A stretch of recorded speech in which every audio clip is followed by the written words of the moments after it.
Hello, নমস্কার বন্ধুরা।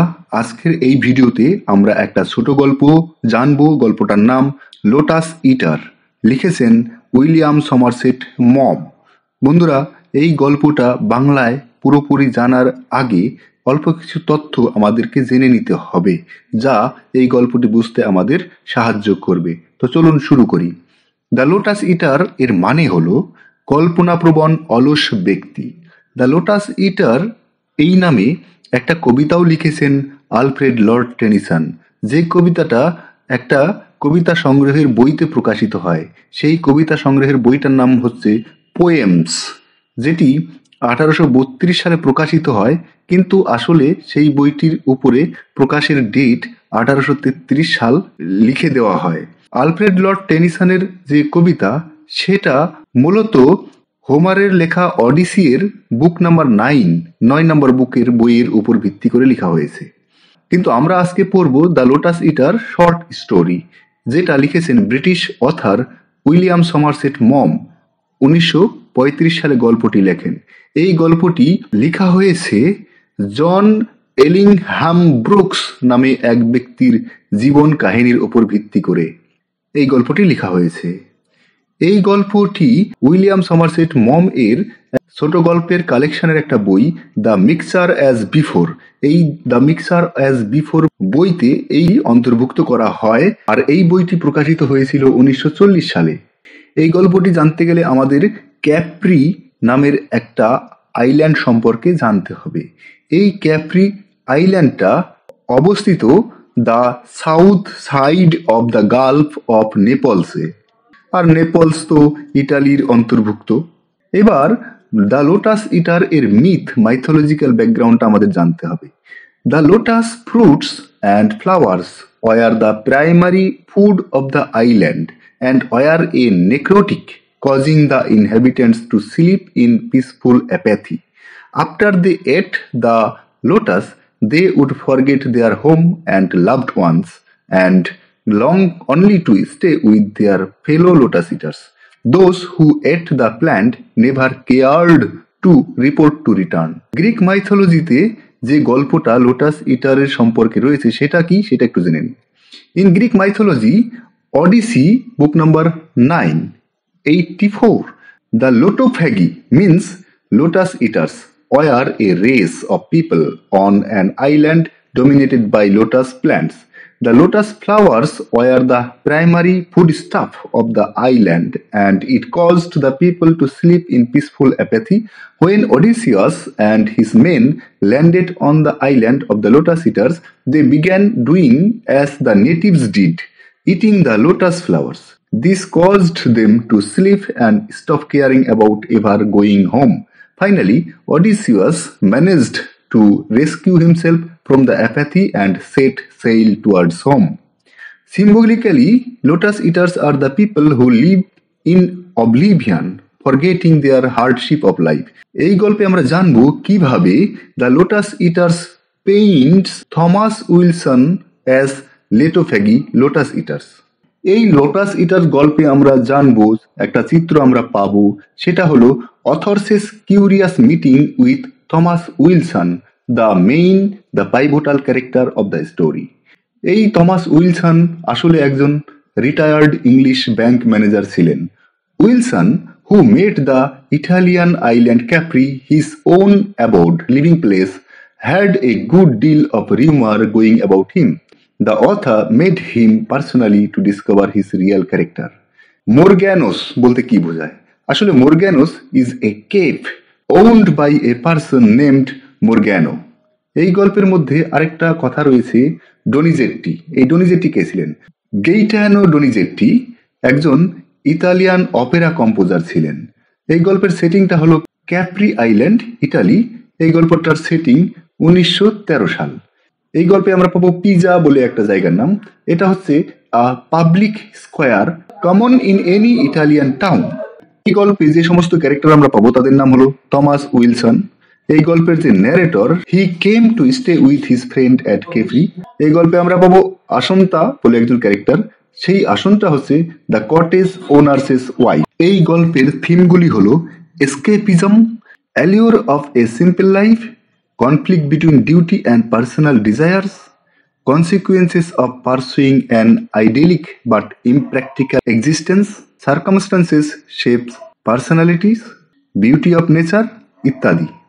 চলুন বন্ধুরা, এবার আমরা সরাসরি গল্পের মধ্যে প্রবেশ করি। সমারসেট মম এর ছোট গল্প লোটাস ইটার মানে পদ্মভোজী। গল্পটি হচ্ছে টমাস উইলসনের জীবন কাহিনী নিয়ে। উইলসন একটা অদ্ভুত কাণ্ড করে বসেছেন, এই যে নিজের জীবনকে আর 10 জনের মতো একটা খাজের মধ্যে, একটা ছাঁচের মধ্যে ফেলে নিয়ে যাননি।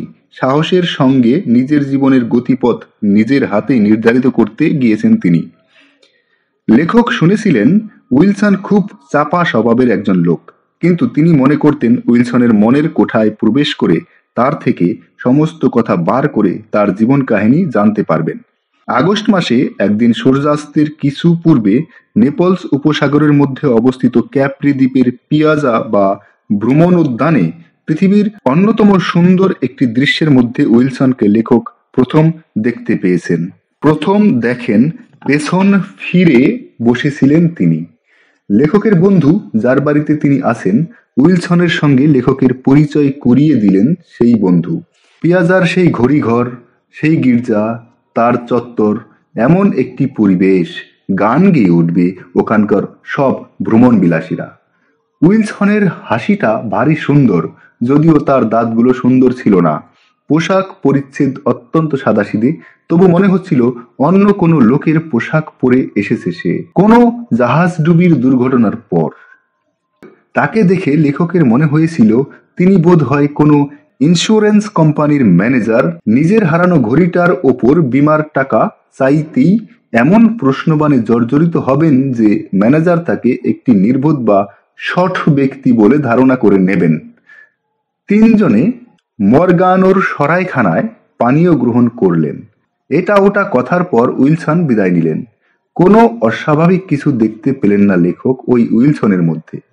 তিনি শুধু বুঝলেন উইলসন একজন ভদ্রলোক, অবসর গ্রহণ করার পর নিজের খাটানো টাকায় আরামের জীবন যাপন করছে। বন্ধু কিন্তু তার সঙ্গে একমত হলেন না। একদিন বাদে টাইবেরিয়াস এর স্নানাগার বলে পরিচিত জায়গায় লেখক ও তার বন্ধু স্নান করতে এসে উইলসনকে দেখতে পেলেন। কিছুক্ষণ পর লেখক জল থেকে উঠে এসে উইলসনের পাশে বসলেন। উইলসন উপুর হয়ে একখানা বই পড়ছিলেন। দুজনে কথাবার্তা শুরু হলো। উইলসন বললেন, টাইবেরিয়াস এর স্নানাগার বলে পরিচিত যে জায়গাটা, সেটা আসলে টাইবেরিয়াসের কোনো একটি বিলাস বাড়ি ছিল।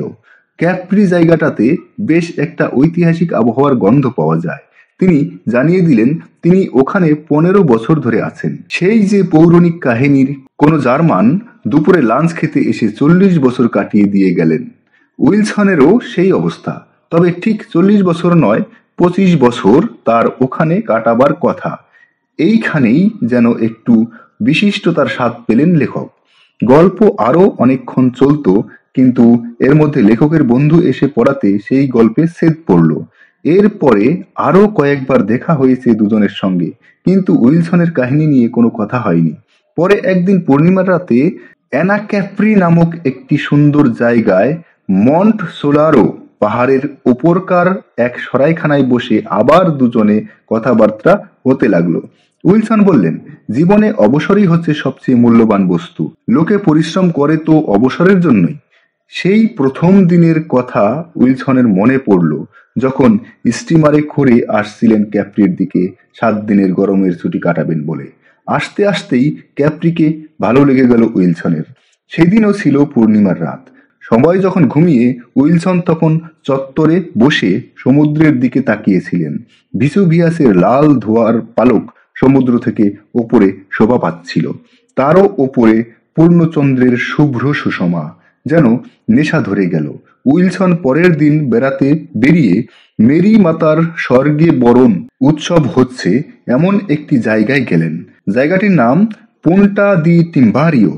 একজন ইংরেজ বলেছিল, ও কিছু না, আসলে ভোজবাজি, ভিনাসের উৎসব পালন করা হচ্ছে। অ্যাফ্রিডিটি সমুদ্র থেকে উঠে আসছেন সেই উৎসব। তারপর তিনি সেখান থেকে গেলেন ফেরাইলিওনি পাহাড় যুগলের কাছে।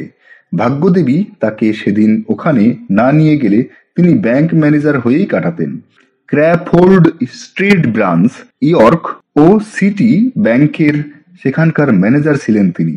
লেখক বুঝলেন, তিনি ধারণা করেছিলেন বীমা কোম্পানির ম্যানেজার। ভুল করেছিলেন ঠিকই, তবে খুব বড় রকমের ভুল করেননি তিনি। উইলসন বলে চললেন, পরের সোমবার তাকে লন্ডন ফিরে যেতে হবে। যদি ব্যাংকে আবার কাজে না যান, যদি ক্যাপ্রিতেই সারা জীবন কাটান, তবে কিছু অন্যায় হয় কি? তার তো কেউ নেই জীবনে। স্ত্রী মারা গেছেন 4 বছর আগে। একটিমাত্র সন্তান ছিল, তার একটি কন্যা। সেও কিছুদিন আগে মারা যায়। মরবার আগে তার একখানা পা কেটে ফেলে দিতে হয়েছিল। দিদিমার কাছে থাকতো মেয়েটি, কিন্তু রক্তে বিষ দোষ হয়ে মারা গেল। এক কাকা ছিলেন, তিনি তো উইলসনের জন্মের আগে থেকেই অস্ট্রেলিয়ায় রয়ে গেছেন। তবে আর কি, তার থেকে একাকী এ দুনিয়ায় আর কেউ নেই। সারা জীবন চাকরি করে পেনশন ভোগ করা ছাড়া আর কিছুই কি হতে নেই জীবনে? কিন্তু হঠকারিতা চলবে না। ব্যবসাদারি বুদ্ধিও তার ছিল। লন্ডনে ফিরে যদি মত বদলায়। লন্ডনে ফিরে এলেন। কাজের ফাঁকে ফাঁকে ক্যাপ্রি, তার চাঁদ, তার সমুদ্র, পাহাড় তাকে যেন হাতছানি দিয়ে ডাকত। এরপর একখানা ঐতিহাসিক উপন্যাস তার হাতে এলো। সেই উপন্যাসটি ম্যারিয়ন ক্রফোর্ডের লেখা। দুটি নগরের কাহিনী, সাইবেরিস ও ক্রটোনা। সাইবেরিস হলো কুড়ে লোকদের বাসভূমি। ক্রটোনার লোকেরা ছিল পরিশ্রমী।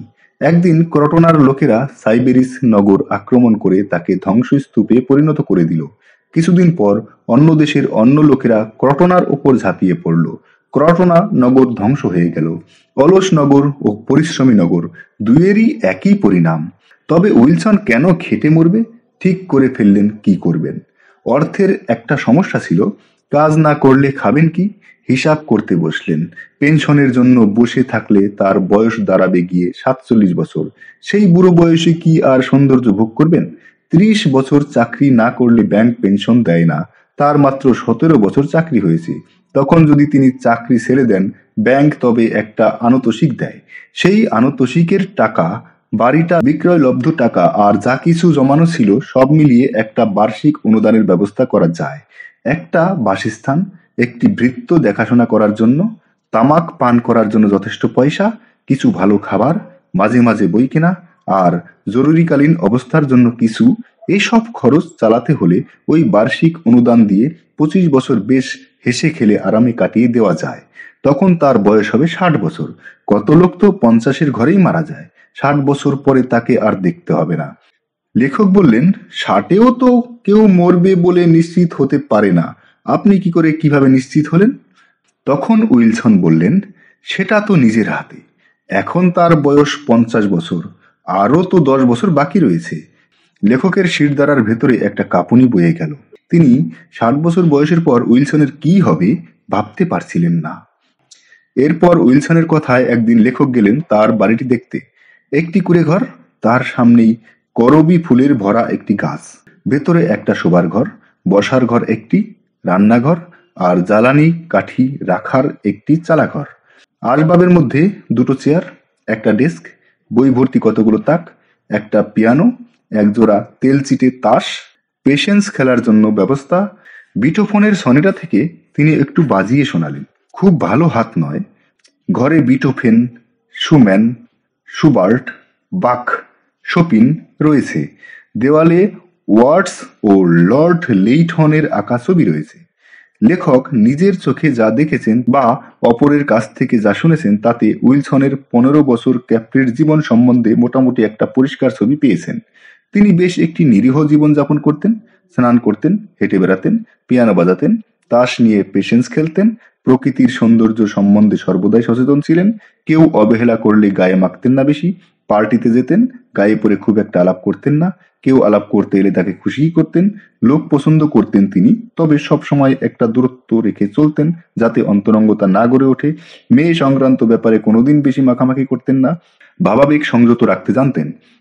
তার স্বাধীনতায় কোনরূপ কোনো ভাব এসে বাধা জন্মাতে পারত না। সরল ও সাধারণ জীবন যাপন করে সাধারণ বস্তুতে খুশি হয়ে থাকতে জানতেন তিনি। কারো বিশেষ কোনো উপকারে আসতেন না, কারো কোনো ক্ষতি করতেন না কোনোদিনও। স্বার্থপরের মতোই বলা যেতে পারে তার জীবন। তবে তিনি ছিলেন এমন একজন মানুষ যিনি নিজের মনকে ভালোভাবেই জেনেছিলেন। সুখ কাকে বলে আমরা অনেকেই তো জানি নে, খুব কম লোকই সুখী হতে পেরেছে। তিনি কিন্তু সুখ কাকে বলে জানতেন এবং সুখীও ছিলেন। এও কম কথা নয়। তার মধ্যে সব থেকে বিস্ময়ের বস্তু হলো এই, তিনি খুব সাধারণ স্তরের লোক ছিলেন। তার সম্বন্ধে লেখক বিশেষ মাথা ঘামাতেন না। তবে আরো 10 বছর পর কোনো অসুখ বিসুখে তার জীবন শেষ না হলে তাকে নিজের হাতেই তা শেষ করতে হবে, যে জীবনকে তিনি অত্যন্ত বেশি ভালোবেসেছিলেন। লেখক এরপর ক্যাপ্রি ছেড়ে চলে গেলেন। পরের বছর প্রথম বিশ্বযুদ্ধ দেখা গেল। লেখকের জীবনেও অনেক পরিবর্তন এসেছিল। তারপর অনেক অনেক দিন পর, 13 বছর পর তিনি আবার ক্যাপ্রিতে এলেন। বন্ধুর অবস্থাও অনেকটা পড়ে গেছে। তার বাড়িতে তিনি এখন আর না থেকে হোটেলে থাকেন। দুই বন্ধুতে দেখা হলো। বন্ধু কোথায় আছেন লেখক জিজ্ঞেস করার পর তিনি বললেন উইলসনের সেই বাড়িটাতে আছেন। উইলসনের কথা ভুলেই গিয়েছিলেন। সব তখন তার আবার মনে পড়ে গেল। বাকি 10 বছর আয়ুও ফুরিয়ে যাবার কথা উইলসনের। বন্ধুকে তিনি জিজ্ঞেস করলেন উইলসন কি আত্মহত্যা করেছেন? বন্ধু বলেন সে এক নিষ্ঠুর কাহিনী। বন্ধু বলে চলেন উইলসনের 60 বছর বয়সের পরের কাহিনী। 60 বছর পূর্ণ হলো, টাকাও সব ফুরিয়ে গেল। তবু 25 বছর যে ব্যক্তি কড়াই গন্ডায় সব পাওনা মিটিয়েছেন তার প্রতি সবারই একটা বিশ্বাস হয়ে গিয়েছিল। ধারে বাকিতে দেনা করে চলতে লাগলো। উইলসন আবার এক অদ্ভুত গল্প সবাইকে বলতেন। তিনি বলতেন তার এক আত্মীয়ের মৃত্যুতে তিনি টাকা পাবেন, তবে আইনের বাধায় একটু দেরি হচ্ছে। এমনি করে 1 বছর কেটে গেল। শেষে বাড়িওয়ালা নোটিশ দিলেন সব বকেয়া ভাড়া মিটিয়ে দিতে হবে অমুক তারিখের মধ্যে। সেই তারিখটির আগের দিন রাত্রে শোবার সময় দরজা জানালা বন্ধ করে কয়লার উনুনটা জেলে রেখে শুয়ে পড়লেন উইলসন। ঘরে তিনি চারকোল জ্বেলেছিলেন। এগুলো আসলে আত্মহত্যা করার জন্য ব্যবস্থা করেছিলেন তিনি। পরের দিন সকালে বাড়িওয়ালার স্ত্রী আসন্তা ঘরের কাজ করতে এসে উইলসনকে অচেতন অবস্থায় শুয়ে থাকতে দেখেন। পরে হাসপাতালে তাকে নিয়ে যাওয়া হয়। সেখানে থেকে উইলসন শারীরিক সুস্থতা ফিরে পেলেন বটে, কিন্তু মানসিক ধৈর্য তিনি হারিয়ে ফেলেছেন। হাতে পয়সা নেই। ইটালির সরকার ইংরেজের জন্য কিছু করতে পারল না। ব্রিটিশ দূতাবাসও হতাশ করল। আসন্তার ব্যবস্থায় উইলসন তাদের বাড়িতেই 2 বেলা আহার করেন। কাঠের চালা ঘরটায় থাকেন। আসন্তা তাকে শিশুর মতো যত্ন করতেন, কিন্তু স্বামী তাকে ভালো নজরে দেখতেন না। খরচের জন্য খুবই বিরক্তি বোধ করতেন। তাকে দিয়ে জল তোলানো, গোয়ালঘর পরিষ্কার করানো চলতে থাকলো। উইলসন তার মনের ভারসাম্য হারিয়ে ফেলেছেন। পরিচিত লোক দেখলে তিনি পালিয়ে পালিয়ে বেড়ান। একদিন জলপাই বাগানের পথ ধরে লেখক ও তার বন্ধু হেঁটে যাচ্ছিলেন। হঠাৎ উইলসনকে দেখা গেল। তাদেরকে দেখেই তিনি একটা জলপাই গাছের আড়ালে গিয়ে লুকলেন, যেন শিকারীর কাছ থেকে ভীত সন্ত্রস্ত কোনো পশু নিজের জীবনের জন্য আড়াল খুঁজে নিরাপদ জায়গায় আশ্রয় নিল। লেখক চোখের কোণ দিয়ে তাকে দেখতে পেয়েছিলেন। এই তার শেষ দেখা। উইলসনের এই দুর্বিষহ জীবন 6টি বছর ধরে সহ্য করতে হয়েছিল। লেখকের বন্ধু যখন বললেন এর জন্য উইলসনই দায়ী, তখন লেখক বললেন আমাদের সবার অবস্থার জন্য আমরা সবাই নিজে নিজে দায়ী। তবু উইলসনের জীবনের ইতিহাসের নিষ্ঠুরতা তার জন্য একটুও কমে যায় না। গেল বছর উইলসন মারা গেছেন। সেদিন ছিল পূর্ণিমার রাত। তিনি শুয়েছিলেন একটা পাহাড়ের গা ঘেঁষে।